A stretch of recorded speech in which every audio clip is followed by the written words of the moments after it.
బీహార్ రాజకీయంగా మండి మసులుతున్న మైదానం. ప్రతి ఎన్నిక ఒక కొత్త సమీకరణం, ఒక పాత ప్రతీకారం. ఇప్పుడు ఆ మైదానంలో అడుగుపెట్టింది హైదరాబాద్ నుంచి వచ్చిన శక్తి. అసదుద్దీన్ ఓవైసీ నేతృత్వంలోని ఏఐఎంఐఎం మహాఘాట్ బంధన్ తలుపులు మూసుకుపోయాయి. కానీ ఓవైసీ మాత్రం తన సొంత రణరంగం తెరిచాడు. 110 స్థానాల్లో బరిలోకి దిగుతూ మేమే కింగ్ మేకర్స్ అంటూ బీహార్ రాజకీయ వేదికపై సమర శంఖం ఊదుతున్నాడు.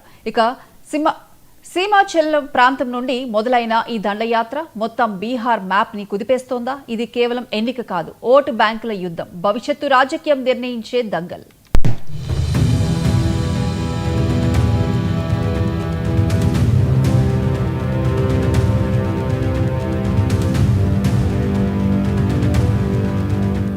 రెండు 2020లో బీహార్ రాజకీయాల్లో మొదటిసారి అడుగుపెట్టింది ఏఐఎంఐఎం. సీమాంచల్లో 4 సీట్లు గెలిచి అందరినీ షాక్ చేసింది. ఇప్పుడు అదే ప్రాంతంలో మరింత పట్టు సాధించేందుకు వ్యూహం చేసింది. 9 జిల్లాల్లో 110 సీట్లు లక్ష్యంగా పెట్టుకుని ప్రతి సీటు వెనుక ఓ మైనారిటీ సమీకరణం పేర్చుతోంది. ప్రతి ఓటు వెనుక ఓవైసీ లెక్క, ప్రతి ర్యాలీ వెనుక ఓ సందేశం ఉంది. ప్రతి ప్రకటన వెనుక ఓ దిశ మార్పు దాగి ఉంది. అన్ని ప్రధాన పార్టీలను దెబ్బతీసే వ్యూహంతో కదులుతోంది ఏఐఎంఐఎం. సక్సెస్ అయితే బీహార్ రాజకీయాల ముఖ చిత్రమే మారిపోతుంది.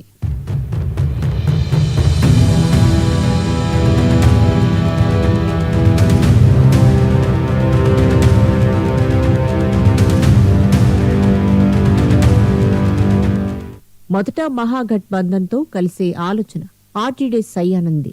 కానీ కాంగ్రెస్ నో అనింది. హిందూ ఓటర్లు దూరమవుతారనే భయంతో వెనక్కి తగ్గింది కాంగ్రెస్. ఆ దెబ్బతోనే ఓవైసీ టోన్ మారింది. రాజకీయ రంగంలో కూటములు మారవచ్చు, కానీ వ్యూహాలు మారవు. అదే సూత్రం ఇప్పుడు ఓవైసీ దగ్గర ఉంది. మిత్రుల కోసం ఎదురు చూసిన నాయకుడు ఇప్పుడు ప్రత్యర్థుల భయం అవుతున్నాడు. ఇక మాది ఒంటరి పోరాటం అంటూ బీహార్ బాట పట్టాడు ఓవైసీ. అది కేవలం ఒక నిర్ణయం కాదు, ఒక రాజకీయ దిశ మార్పు. బీహార్ ఎన్నికల డ్రామాకు మరింత ఇంధనం.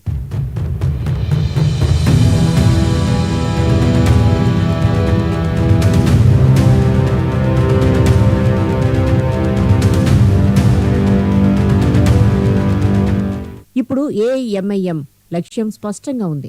మహాఘాట్ బంధన్ ఓటు బ్యాంకులో చీలిక తెచ్చి కింగ్ మేకర్ గా అవతరించడం. బీహార్లో ముస్లిం ఓటు బ్యాంక్ 17%, అందులో సగం కూడా ఏఐఎంఐఎం వైపు మళ్లితే మహాఘాట్ బంధన్ కు భారీ దెబ్బ తప్పదు.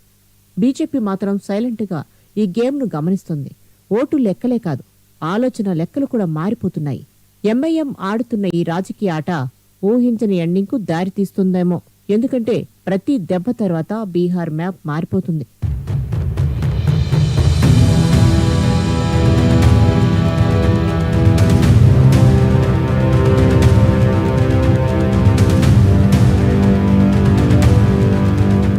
తాజాగా ఓవైసీ 35 పేర్లతో జాబితా ప్రకటించాడు. మిగిలిన సీట్లపై నిర్ణయం త్వరలోనే. ప్రతి ర్యాలీ, ప్రతి ప్రకటన బీహార్లో ఎన్నికల వేడిని మరింతగా పెంచుతోంది. ఎంఐఎంకి కింగ్ మేకర్ గా నిలుస్తుందా, లేక కాంగ్రెస్ ఆర్జేడీ కూటమి కింగ్డమ్ ను కుదిపేస్తుందా? ముస్లిం మైనారిటీలు బలంగా ఉన్న సీమాంచల్ ప్రాంతం ఇప్పుడు ఎంఐఎం విజయానికి కేంద్ర బిందువుగా మారింది. బీజేపీ, కాంగ్రెస్ మధ్య ఈ కొత్త ఎంట్రీ బీహార్ రాజకీయ రంగస్థలానికి కొత్త చమక్ తెచ్చింది. ఓవైసీ గణాంకాల కసరత్తు వెనుక బీహార్ కూటమి భవితవ్యం దాగి ఉంది.